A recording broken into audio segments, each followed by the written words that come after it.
Right, good evening, everyone. We'll move along to the first question of the evening. Welcome to the NCEL winning legends. This one, I'll kick off with Denny. What was it like to play for iconic Scarborough manager Rudy Funk? Interesting, I think. I would say you didn't know what was happening from 1 minute to the other. I guess, let alone game to game. It was a bit of a bizarre experience, if I'm being honest. I don't know what the rest of the lads think, but 1 minute he would come in ranting and raving, the next minute you were the best thing since sliced bread, and 1 minute we thought we were doing all right, and he'd berate you. The next minute you think he's going to come in, going to lift tables up and kick things across the classroom, across the changing room, and he'd be full of praise for you. It was bizarre. Some of the things he came out with regarding, I look back at Eric Cantona talking about seagulls following the trawler. Well, that's gotten out on some of Rudy Funk's stories that he came out with. It was bizarre. Threatening to. I think it was one in particular that stood out to me was with Bennett. James Bennett's game was playing one round the corner and going receiving it and getting a shot off. Before the game, he turned around and said, "If you play one more round the corner, I'll knock you clean out." I was like, "What? What are you talking about?" It was just bizarre. It was. You just didn't know what was coming out of his mouth from 1 minute to the next. I remember playing the game up at Ashington. I don't know if you ever remember the FA Cup. We drew 2-2. Yeah. Absolutely dreadful. Did you score in that one, Jim? Yeah, just 2, I think it was. Absolutely dreadful. And I mean dreadful from start to finish. And we went in change room. And I remember, I think I was sat next to Footy and they said something like, you come in here, you just knew, we thought this is the worst we've played all season. And he come in and started dancing about and saying, this was absolutely magnificent. And you just think, what, you couldn't understand, it was like reverse psychology all the time. You couldn't ever figure out what he was going to do, ever. No, I think that's it, Jim. I'm all for keeping players on the toes and that, but I wanted to be told when I was good. I wanted to be told when I was crap, and just straight down the line. But with this bloke, you didn't have a clue what was coming out of his mouth. What game was it when you bollocksed him off? That one that I spoke about on the podcast the other week, wasn't it? We come in 3-0 up at half time, thinking that we knew we weren't great. And he come in and he was talking about only one player could walk out with any kind of credit, and I'm sat there thinking, please. I thought I'd done all right. I'm thinking, please don't say me. And he mentioned someone else. And started absolutely ranting and raving. And I thought, I'm not having this, man. So I just bollocksed him off. Next thing I know, stood outside in my underpants because I got sent out.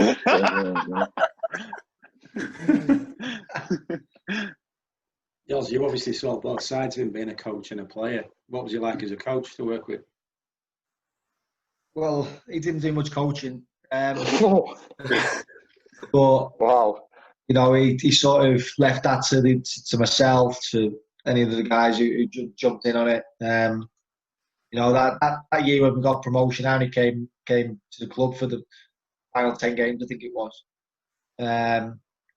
But yeah, I wasn't sure I was going to stay or not the following year because I did have some offers to go back into the league, but I didn't feel like I wanted to test the water in the Football League again, so I was quite happy to stay. Rudy wanted me to stay as a player coach, and for me it was good, working alongside a great group of players, trying to implement my coaching style as well at the same time. So yeah, it was good, but he was very extravagant, wasn't he, Rudy? Sort of like Denny says, it could be one way or the other. You just didn't know what to expect, and I think it all summed up when he actually left the club. The way he left the club was very very much like Rudy Funk. You know, it was bizarre, absolutely bizarre. Yeah, it was just one of them strange nights where he just didn't tell anyone. He just left. And that was it. So it didn't surprise me that he went that way, but you know, it was just a very strange evening when he did leave. Harrogate Railway away, wasn't it? Like beat 3-0. Yeah, 3-0 lost, didn't we? I remember you signing because this sums him up to a T. Denny and Aki were taking training, whatever, and he was walking on pitch smoking, and you'd be playing five-a-side. He just went, Jimmy, come over here. So you like run over. Obviously, game's going on, and that he run over. He's just smoking outside the pitch. He went, "We're signing Bryan Hughes next week." That's what he said. That's what he did. And you just think, what the hell's going on? Mental. Yeah. And that obviously come from Rudy, didn't it? Do you know what I mean? Yeah. With the name he had and the contacts that he had. Yeah, of course it did. I've got another question here. What was his most inspiring team talk pre-match? Is that for me, It's Mark? the same one. Yeah, Blott, you take that one. Blott, go on. No, for me, it was the same one. He went through every player. He just went through every player. Like so whoever's in net, he just say, right, you do your job in net. He just this year it was the same team. I don't think the lads were good enough we were going to win that league anyway, wouldn't we? I don't think his team talks really inspired us to go and win a game of football. It was whether we could be asked to turn up. Half the time we turned up for 20 minutes and then won a game of footy, didn't we? So, but his team talks were just pretty much similar every game. I remember anyway. I'm shit with memory though. I think in fairness, our team were that good. Like Blott said, it didn't really need that much motivating. You had the likes of Den and Aki.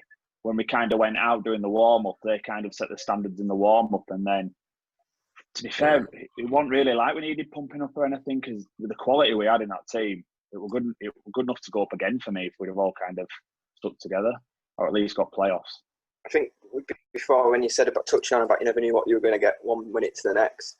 I mean, I had Blotty and Aki scoring hat-tricks every week, so I was sat at the side of him quite a lot every weekend. He was just. I thought after a week I was going to give himself a heart attack. Just sat with him when he was up and down the touchline. You just felt like he was that passionate. You just, like Denny said, you just didn't know what to expect. He was chucking water bottles. I think the defib went flying at one point in one of the games, and we were 4-0 up. And I'm thinking, what more do the lads need to do? But then, like Bead says, you could draw 2-2 away and be thinking you've not done great, and everyone gets a pat on the back. To be fair, Brownie, that's why I started playing again. I had a little bit of a spell where I thought, you know, I'm going to take a backward step and sit on the sidelines and see how it goes from there. Yep. And after about 6 games, I thought, I can't do this. Like, I need to start playing again. Get yourself sorted. Then get your head on. You can't be in and around this. You felt more comfortable. You felt more comfortable on the pitch rather than just sat. Like normally when you sat watching, you think it's not like let the lads get on with the job, but you felt more comfortable on the pitch rather than sat on the bench. I don't know, mate. When Robbie was on that touchline, mate, Robbie used to get some right hammer. Yeah, up and down. I think with that though, like you said, Brownie, on the sideline when he's very eccentric, I think that was more for the fans. Yeah, true. I think because he wanted to be a people's person, show his emotions and that, but obviously the things that he said were bollocks in a sense. It's a fair point, to be fair. So, no, I think that the fans, he looks very, it comes across like passionate passionate and it really wanting everything to do well, but like you say, it's just more of a show thing, isn't it? And I think that's what worked for the club at the time, and sort of he did that side of it, and we never bought into that, did we? We weren't interested in that. We went out and done our business on the pitch. Do you know what I mean? Just like we had faith in each and every one of us that we were good enough, regardless of what was said or what happened.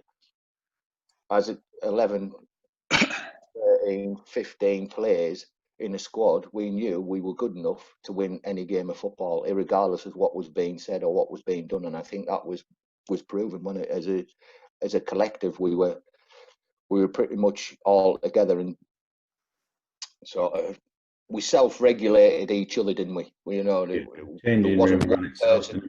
Yeah, it wasn't one person that was a magician at getting the tactics right or anything like that, or reinvented the wheel. It was literally, you had a squad of very, very good players who actually got along really, really well as well, and who had each other's backs and sort of self-regulated how the game panned out, what was needed at the time to get yourself out of a sticky patch, or, you know, when we were in the ascendancy, is right, we know we're on top, now let's go and make sure that we finish the job off. And it was self-regulated within the like on the room. pitch, I'd like experience, like yours, Denny. I'd like experienced players. If anything needed to be done on the pitch, it kind of, from my opinion, it came from them. If that makes sense. Like whilst you're on the pitch, what needed to be done came from the experienced players on the pitch. That's just how I felt when I was on there. Like if you needed telling, you got told from someone on the pitch. Or, I don't know. It just like I was going to say Charlotte. Then it says Charlotte. Like Tommy said. Like everything from the side was just like could have been for sure type of thing. I think it was massively for sure. That's the person that he was. What was the changing room like? And obviously it's great having a good changing room because it gets you an extra so many points a season. What was it like? Just don't walk around in bare feet. Yeah. Fine. Remember my first game at Armthorpe away. Didn't know anything about the fines or anything. I was sat next to Denny. I think I lost about 25 quid in about 10 minutes. It was when he used to look around dressing room, and if your little toe touched the floor, that was it. Fine. Your little toe. Blotty had the worst flip flops I've ever seen in a dressing room. You give me a fine, mate, did they? I think that was he's still got them now, Paddy. I have, yeah. Lucky flip flops then. To be fair, our team spirit was class. We used to go play football where we know we were the best team in that league. We went on a run where we were winning 10-0 at one point, 6-0, 5-0. And we'd have a night out every like 3-4 weeks. It was great. It was just like a bunch of mates playing football together who were also in a really good team. Yeah, it was tight, man. It helps, doesn't it? It helps with anything. I mean, Yozza, you'll know better than any. You played at a much higher standard than us. You know, a dressing room can make or break a season, can't it? Do you know what I mean? People sticking together when things are tough. Yeah, it's totally. Absolutely paramount, like to getting yourself out of a sticky patch when things are going well. It's about them expectations and keeping the standards up, you know, and people not dropping below the standards that are expected from anyone. And I think that's where we had a really good mix. Is we knew what was needed to get us over the line. Yeah, but when I came that season, you know, with 10 games to go, I felt that straight away. You know, you had a good dressing room there. I just tried to fit in with it, really. You know, I didn't want to come in and be big time Shaw or anything like that. I just wanted to come in and just mix, really, and just play. You know, I already knew. Yours, you took Blotty off penalties. What are you on about? To be fair, I think Blotty had missed 3 in a row or something.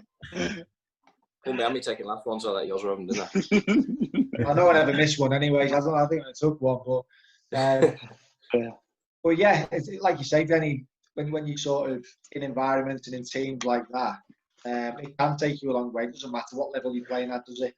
You know, you've got that team spirit, that energy amongst the group where everyone gets on and they're all fighting each other's corner on a Saturday or a Tuesday night or whatever it might be. You know, I've seen it even at like to Hull City in Birmingham where we got promotion. A lot of that underdog, especially our whole underdog team, who sort of have a great team spirit. Bennett knows as well, has a great team spirit, and it took us all the way. You know, it got us through to Wembley when we ended up winning it. So it can be done. It's not just about, you know, that sort of mentality of someone being extra special on the field. It can just be a simple sort of people getting each other out of the crap at times. That's it. You know, if somebody's got your back, if you're having a bad time, you know your teammate next to you is going to dig you out.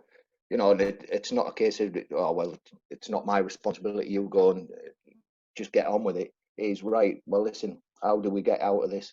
Let's stick together. Let's dig in and like you say, I think it flips the other way as well. Yoz is, you know, when you are 3-4-0 up, is not taking things for granted. Is, you know, like you say yourself, you're coming in and you showboat pony or whatever. That wouldn't be accepted. You know, people taking the mick when you're 4-5-0 up. No, let's go and get 6, 7, 8. When we're in that position, by all means, not a problem. But first and foremost, you get the job done, and I think that's where we added the mix of everything, of knowing exactly what was needed.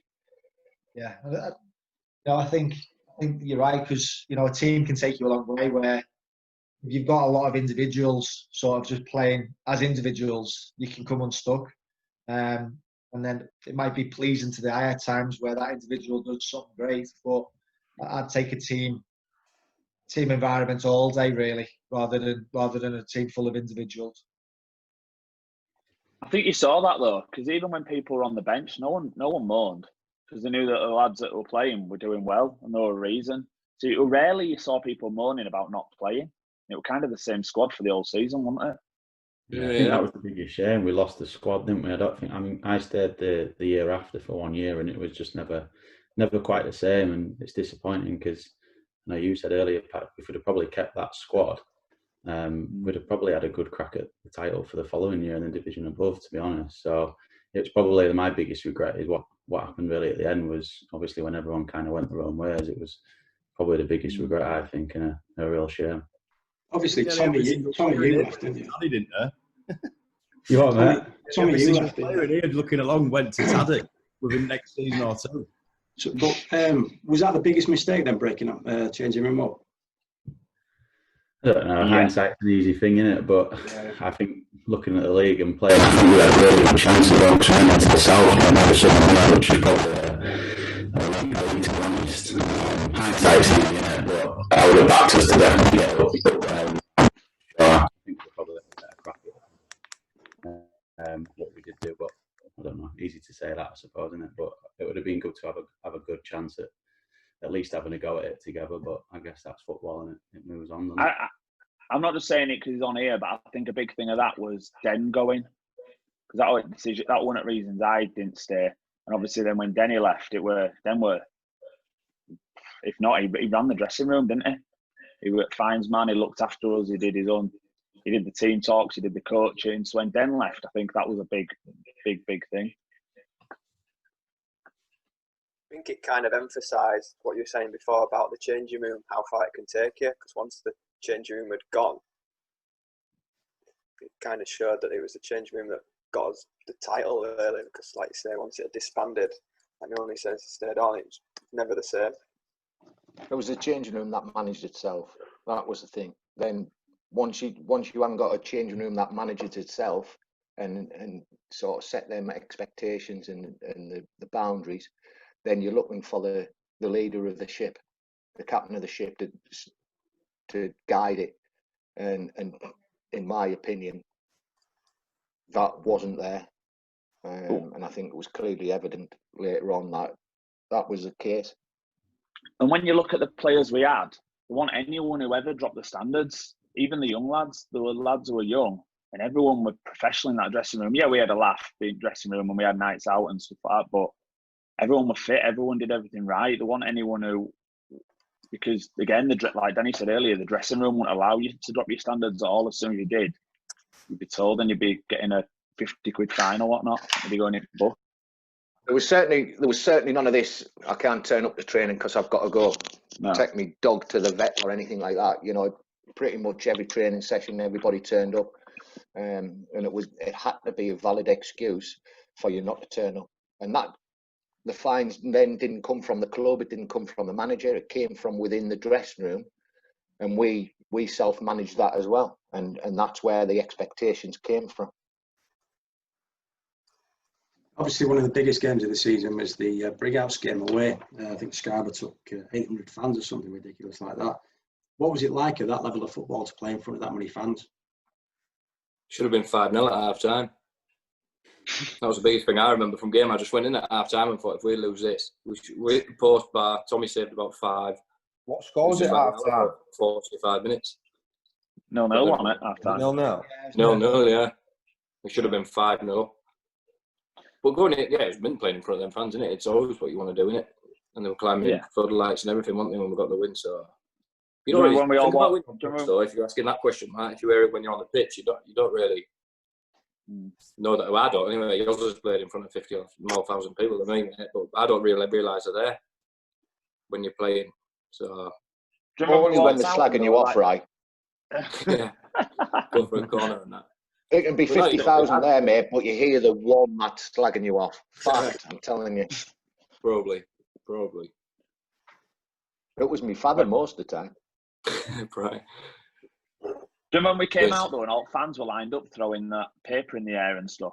It felt like we were confident going winning that game, and then with all the fans there and the way the welcome's on pitch, it was just one of them games where I never thought we were going to get beat that day. There were never once I thought we're going to lose this. Yeah, I was just going to say, Paddy, I thought we'd won the league that day. Yeah. I don't think we had done, had we? Because we had to beat Retford on that day. No, it was but I agree with you, Benno. It was a massive. Yeah. I think that result was the one that actually turned around and go, do you know what? We're there. Yeah. But on the flip side of it, we didn't take anything for granted. And that's where the management of the dressing room came in again. But that gave us the kick on to then go and seal the deal, shall we say? Yeah, it felt like we'd won it after that game, didn't it? Yeah. I agree as well, to be fair, because it was all culminating into that game, wasn't it? Because the teams were so close to each other. I think that game spoke heavily about the dressing room already tonight. I think, especially in the second half, the dressing room came out and stood up for the club, really. All the experience that we had in there just took that game by the scruff of the neck and backed on by the fans as well. There was only going to be one winner second half. Yeah. It's certainly a game that'll stand out for me in my memory of like probably is one of the most professional performances I've seen of somebody under pressure, a team under pressure. We knew how big that game was and actually manage it the way we did and come out. And like you say, Blotty, it could have been any kind of score. I think that's how good we were that night. It was something that will stick in my mind, definitely. I've got a question here from Stuart Welsh. Did you, as players, ever realise the impact you had on the club and the fans? I suppose, yeah, we did. Obviously not being from Scarborough, but I did, because obviously the Scarborough lads were in the dressing room, like Jimmy and Blotty and Aki and Den, and obviously Tommy living nearby and stuff. Yeah, we knew it was big for the community. Obviously, what happened to the club and going down the leagues. They've been in the Northern Counties Prem for quite a few years as well, haven't they? Struggling to get out. There was only one going up then. So yeah, I think we did know, yeah, because everyone were, like I said, everyone were pretty close. A lot of people were friends with supporters as well. And you saw what it was like as well, Martin, working obviously for the paper and everything at the time, how close the lads were with everyone from even stewards and stuff like that. So I thought it wasn't just the dressing room. Everybody seemed close and the club seemed completely together. And it felt like Scarborough had finally got the football club back. I think we just knew it was going to happen, Matt, to be honest. Yeah. I know it was big for all the fans, but it just felt like it was going to happen. There was no point during that season that I just think it wasn't going to happen. It was just like we went out, did our job, went home. It just never. I don't think I felt under pressure once during the season, because I just felt like we were going to do it. You never feel under pressure, Blotty. Sure, mate. If you were any more relaxed, mate, you'd be walking around with a mattress on your back. Do you know what I think helped though? With us, obviously, like me and Milne being defenders, we always knew we had a goal in our team. So when we needed one, there were always you, Jimmy, Aki, Tommy would always pop up with a goal. We had goals. We had Brownie then to bring on, so we knew we'd always get a goal or two in a game. Which obviously, being a defender, it kind of relieves you a bit of pressure, doesn't it? Yeah, if you didn't do your job, we bailed you out. You mean? Yeah, pretty much, mate. Yeah. I was Paddy. It's a very good point that. You know, but you look at each department. We had a leader in each department, so you had, you know, myself with a bit of experience. Yozaki, when he came in with the last 10 games of the season, you had Hacky, you had Blotty up top, who you know, were exceptional that year. Let's be honest. You know, bringing Reedy in when we did, just to show that up. It was just a solid team in every single department. You knew the defenders were going to keep the ball or do everything that they needed to do to keep the ball out the back of the net. You knew your midfielders were going to graft the bollocks off and produce. And then obviously you had the boys up top who went and produced they get all the limelight, don't they? They always have done because they score goals. But they've got to step up to the plate. And like you said, Paddy, you were always confident that they were gonna come up with a goal. Like, but people behind them still had to do the job for them to be able to do what they were good at. It's as simple as that. And like you say, yes, you can point at that, but collectively as a unit, we were solid in every single department.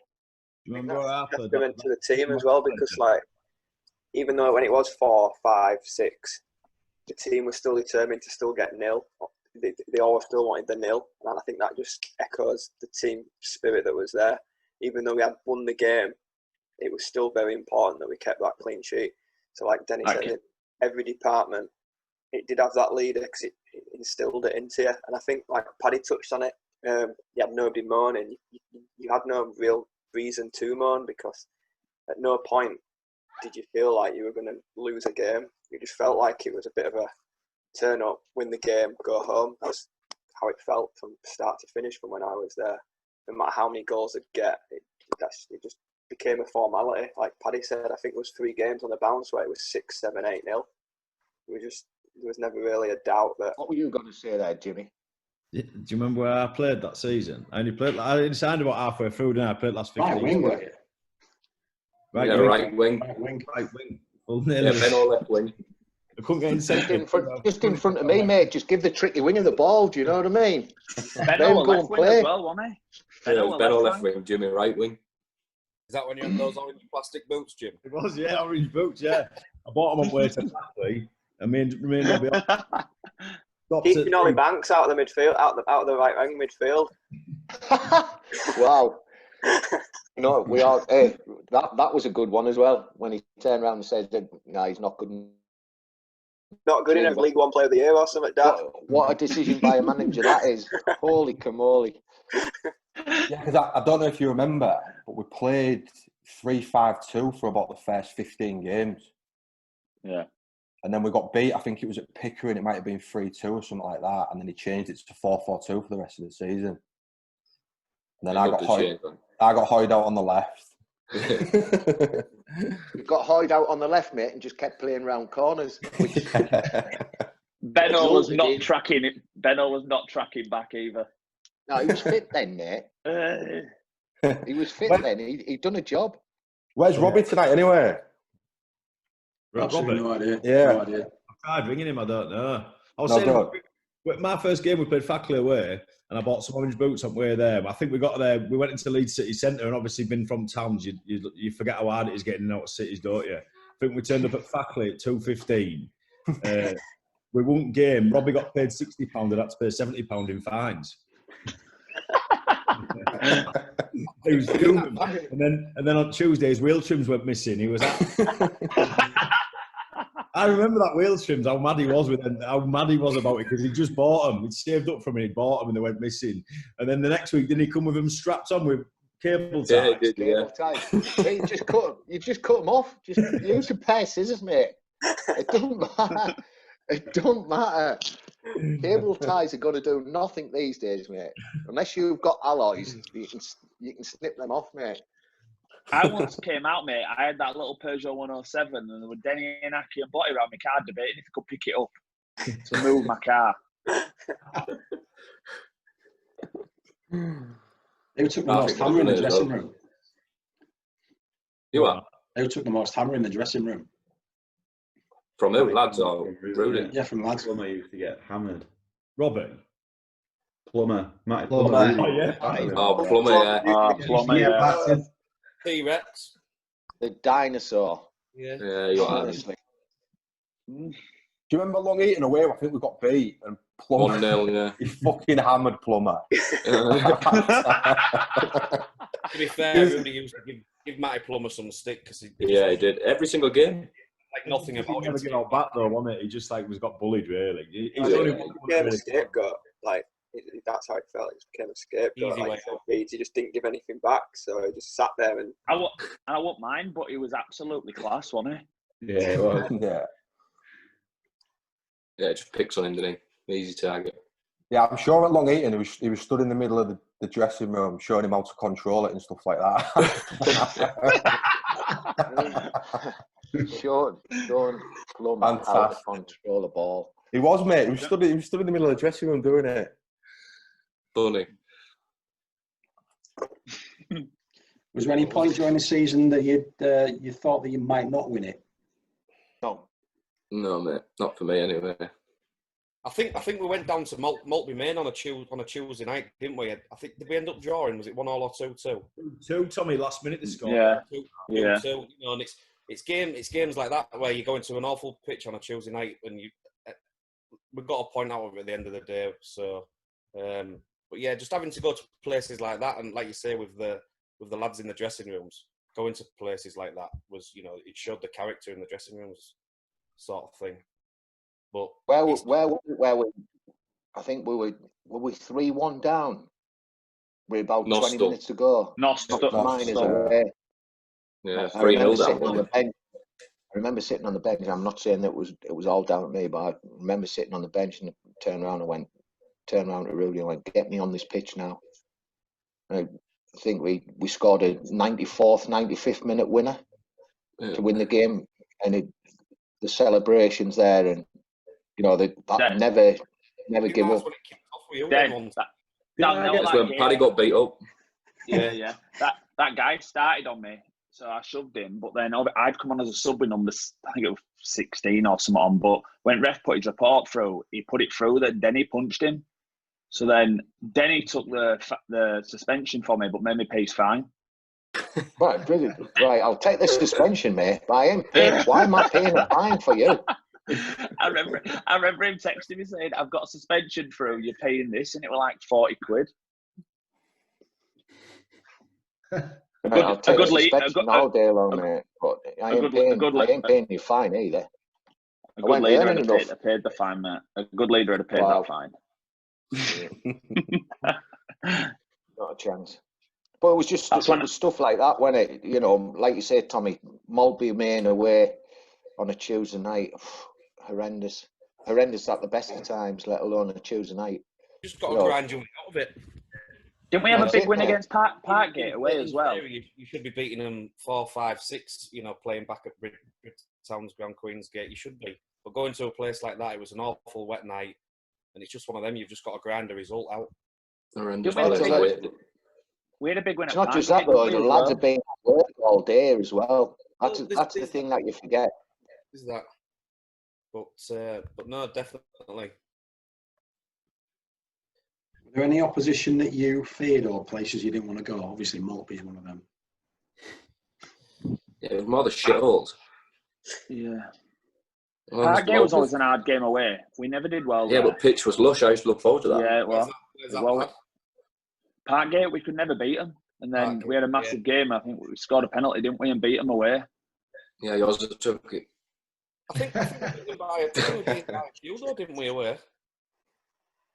I love Parkgate, mate. I thought it was a nice place. I like going there. I know, it was the results there for me.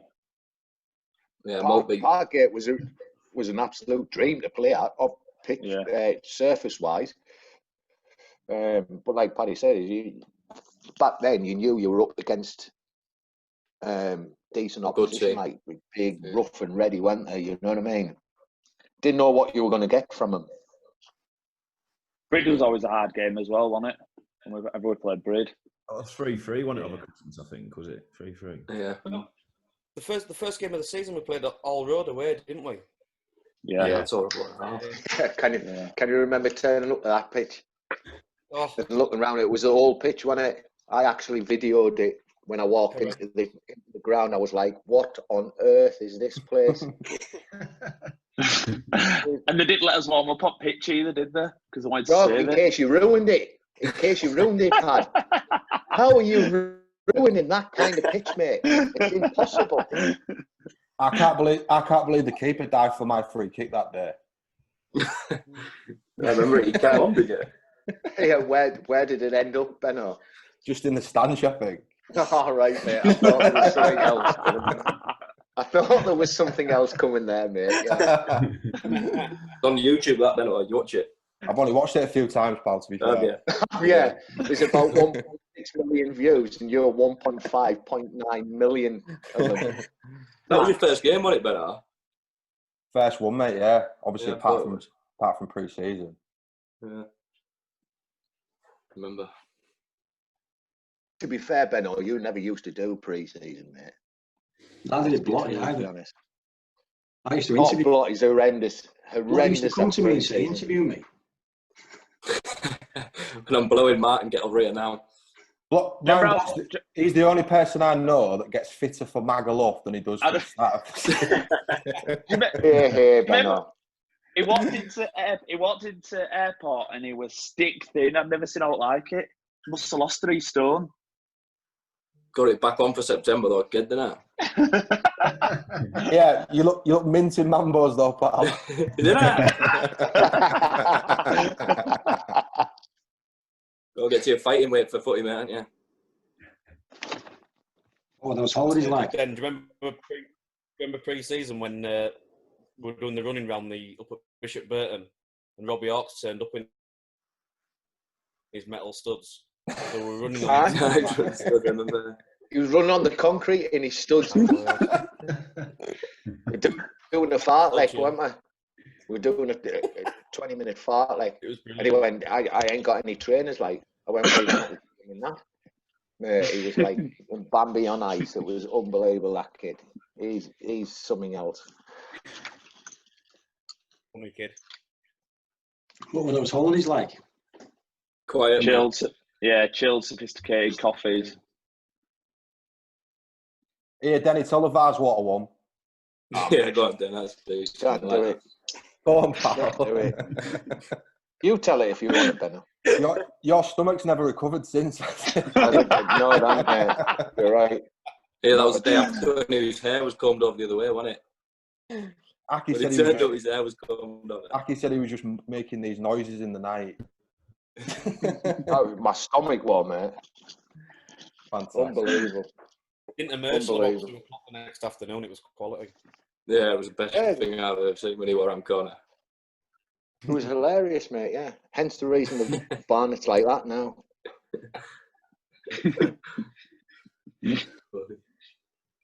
That season, you didn't do too well in cups, did you? So I mean, did you reckon that was obviously that was a big plus point for you, wasn't it? Later in the season, but was it a blow at the time that you got knocked out? I think Can't remember. I think that was. We got beat by Thackley, didn't we, in FA Cup, was it? I think Spennymoor knocked us out of one, didn't they? Yeah, Spennymoor, yeah, that's right, yeah. Oh yeah, I missed the last minute 1-on-1. I remember that. We lost 1-0, didn't we? Yeah. Yeah, 'cause I remember Rudy coming in and blaming me. I remember that Thackley one though, where that can't remember what was his name. He jumped up and caught the ball in the penalty box, gave them a penalty. Oh, we went to Liverpool. Hugo. That was it. Hugo, yeah. I remember. Yeah. Was that the Liverpool night out one, Paddy? Yeah, that's when we went to boxing. Yeah, it was, yeah. Yeah, because all fans thought we wanted to go boxing, so we threw game. Remember, a lot of forum and that. So we threw game because it went to extra time. We all had to be at boxing. It was Tommy, your mate were fighting, wasn't he? Yeah. Went to watch your mate fight, Danny. It was a good night. Who was the boxer then? I can't remember his name. You are? You know, I can see you laughing before you know what I was going to say. Who was the boxer in York? Lewis Horn. Lewis Horn. Oh, Unbelievable. That was the most mental, one of the most mental nights out I've ever had in my life that day. What do you mean, one of the most mental nights you ever, He was in ever by had 8. out? You were in by 6? Yeah, Don't do them. I was definitely in bed by 8 o'clock throwing up, and then it was like I had another night out on top of that because I come round and then everything started happening again. It was like that was when he said, "I'm an amateur boxer," and then Blotty, half asleep, woke up and went, "We all are." And that's all he said. I went back to sleep. Yeah, amateur boxer on Plumber. No, Plumber needed me help. Oh, was it Plumber? Is that why it happened? Yeah. Do Plumber again. He was picking up Plumber woke me up. Then you're going to have to help me. I was half asleep. Didn't know what I was doing. Didn't you just get him in a headlock there? I don't know. No, he ended up in a cupboard. I'm sure he ended up in a cupboard. He might still be He there. ended up in the toilet.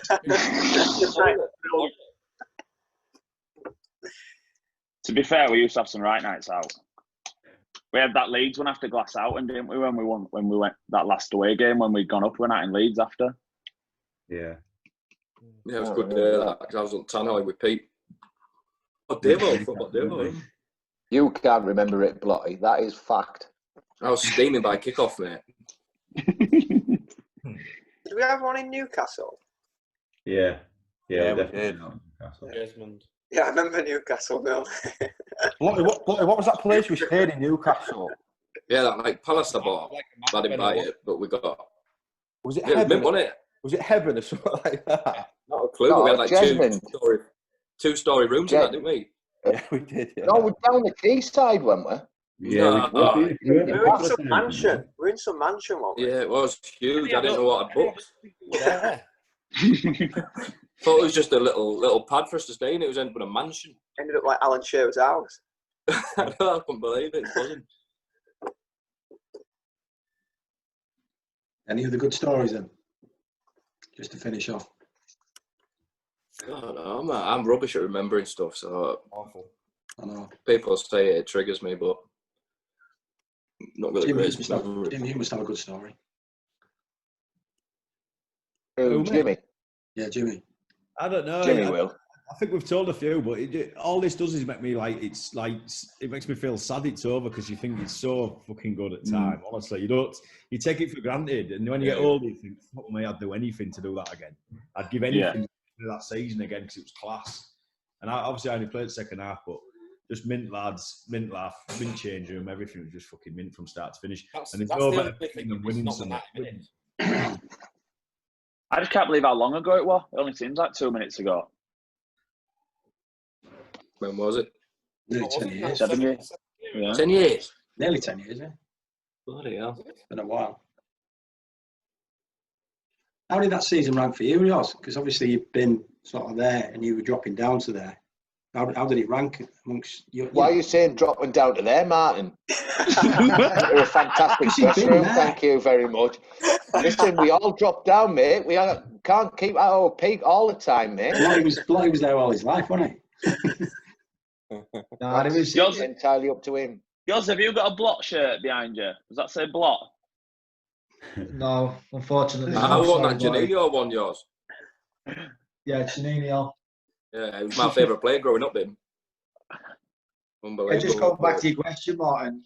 To be fair, I sensed it when I first came into the dressing room. That first game, so there was a winning mentality in there already, and that it sort of rubbed off on me because playing in promotion-winning teams and playing in teams that have survived in the Premier League for many years. You sort of have that mentality anyway. So it was quite easy to walk into the dressing room and just do what I had to do, really. And like I said before, it wasn't about me coming in and showboating or anything like that. I just wanted to come in and blend in and do what I had to do to try and have them get over the line, really. And yeah, it was like the final 10 games, which I remember the Brighouse game quite a lot, because it really stuck out the amount of fans that were there. And then the actual professionalism of the team to sort of go on and, like Denny said, who was feeling a lot of pressure at the time, to sort of go on and win the game. convincingly. Yeah, there could have been more.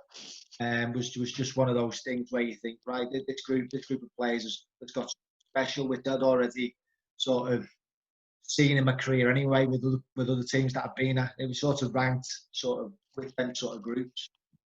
But it's nothing. You don't look at teams and think, right, like I said before, it's not about individuals, it's about a collective. And if I felt that when I came into the Scarborough dressing room. Good stuff. As players, did any specific player stand out that season for you, or was it the group? Well, for me, for all of you, for each of you. Yeah, my first and foremost was the group. It wasn't about strikers. Obviously, we're getting a lot of goals, Blott and Aki and stuff.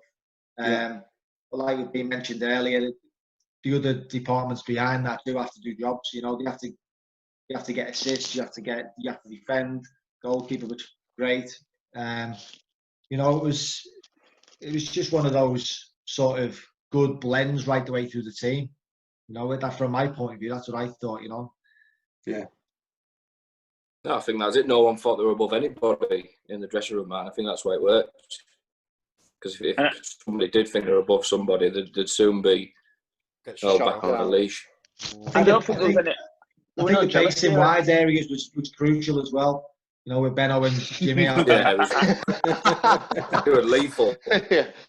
You know what it was though? There were no jealousy in our team. Everyone wanted each other to do well. Like I've been at some teams where people are desperate to get awards and get different stuff, individual stuff, and that's all they're bothered about because they want to use it as a stepping stone. While with us, like if someone did well, you got a pat on the back, or if someone won an award or something at presentation, everyone were buzzing for them. There were no jealousy or anything like that in our team. That's what I felt like anyway. I think I voted no whispers. Season. I think I voted Tommy Adams. Player of season. But I remember thinking there's not a single person you could have voted for really. You could have voted for anyone, Jimmy, couldn't you? Yeah, absolutely. You know what I mean? Yeah. You could have picked one of a handful of people. The top and bottom. If the team had got player of the year, you couldn't have turned around and go, well, I can argue a case for somebody else. It was just a special year, like. Good stuff. Anything else anybody wants to add?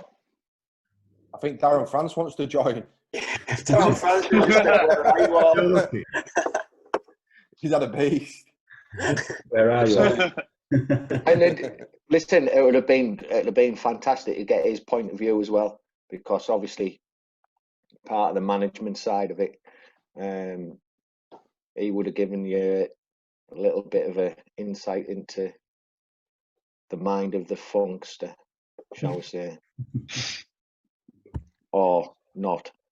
Yeah, sadly, I think he's missed his thought on that one. Where is he? He certainly has, mate. He's just put, where are you all?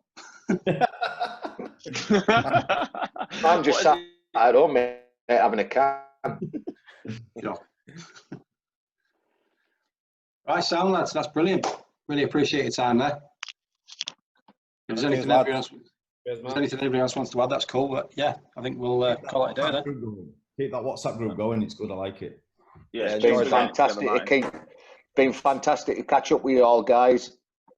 Yeah, cheers. Stay safe out there, won't you? Take care, guys. Take care, guys. Cheers. See you later.